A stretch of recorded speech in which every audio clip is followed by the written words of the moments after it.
نعلن أنه لا يجوز تقديم كلمة ولا تأخير كلمة. وإن ثبت تقديم كلمة وتأخير كلمة في مصحف؟ نعم. وإن ثبت تقديم كلمة وتأخير كلمة في مصحف شنو حكمه؟ في مصحف؟ إذا ثبت. لا بيقول لك إذا ثبت في مصحف تقديم كلمة في مصحف يعني مثلا أي مصحف يعني أي مصحف.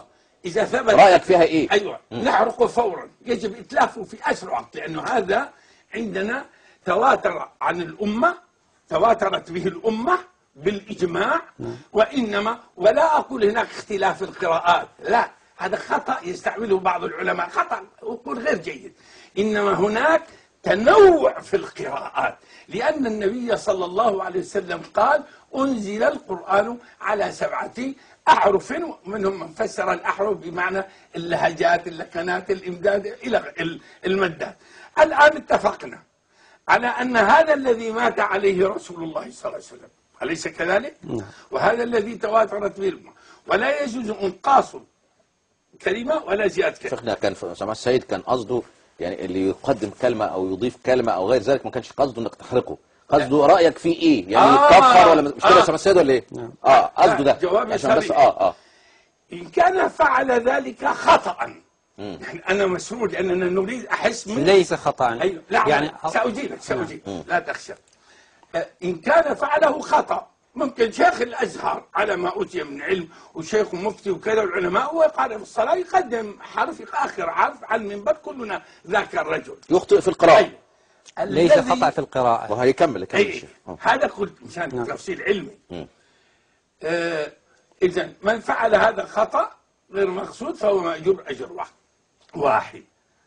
أما الذي يتعمد لا تخاف ويضمنه المصحف. أنا أبو نقطة البحث، أبوها، لأني لأن أموت ولا أحيد عن نقطة البحث يا حبيبي.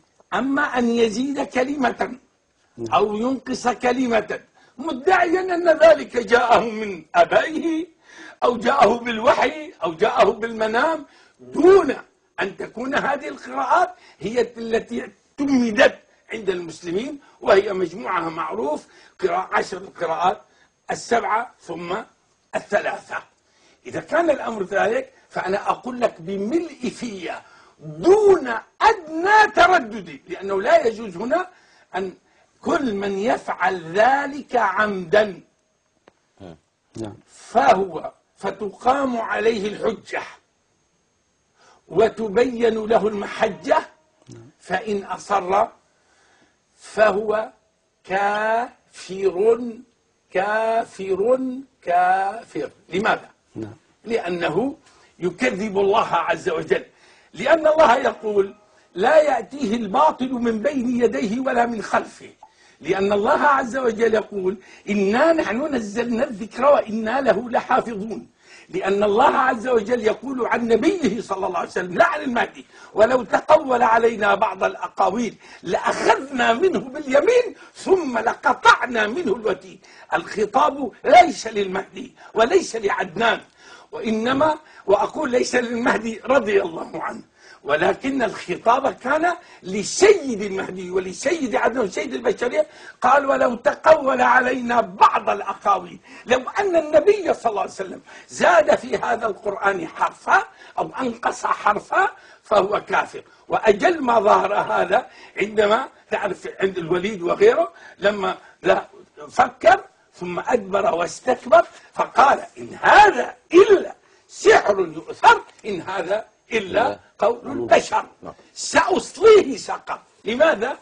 لأن إدخال آية أو حذف آية يعني أنه جاء بالباطل، جاء باطل مهما كان، لأنه هو تنزيل رب العالمين، فكل حرف في هذا القرآن هو من تنزيل رب العالمين لا شك في ذلك.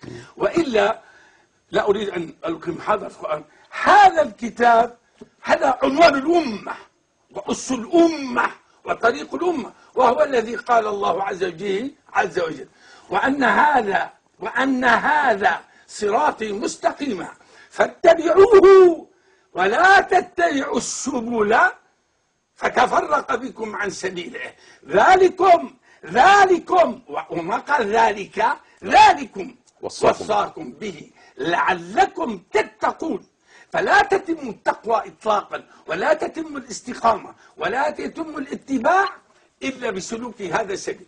فعندما يأتي عدنان ويقول أنا شفت منام، والله أنا شفت منام. اسمح لي أجيبك على المسألة. تفضل. اسمح لي. اللهم صل على محمد وآل محمد الأمة والمهدي وسلم تسليما. جزاك الله خير شيخنا الكريم.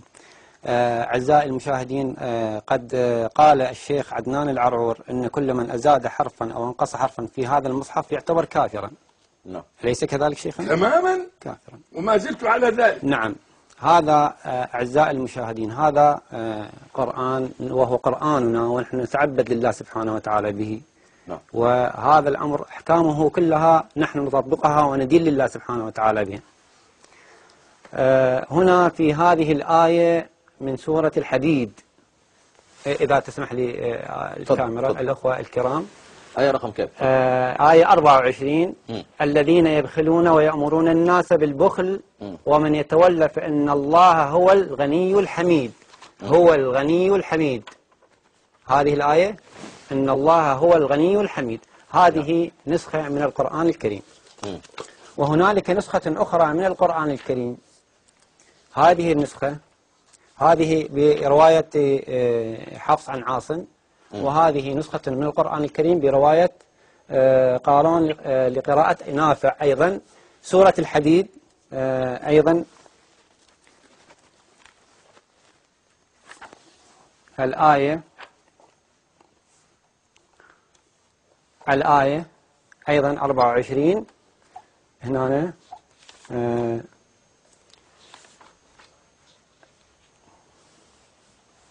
ولقد أرسلنا رسلنا وأنزلنا معهم الكتاب والميزان ليقوم الناس بالقسط وأنزلنا الحديد في بأس شديد ليعلم من يصر ورسوله بالغيب إن الله قوي عزيز.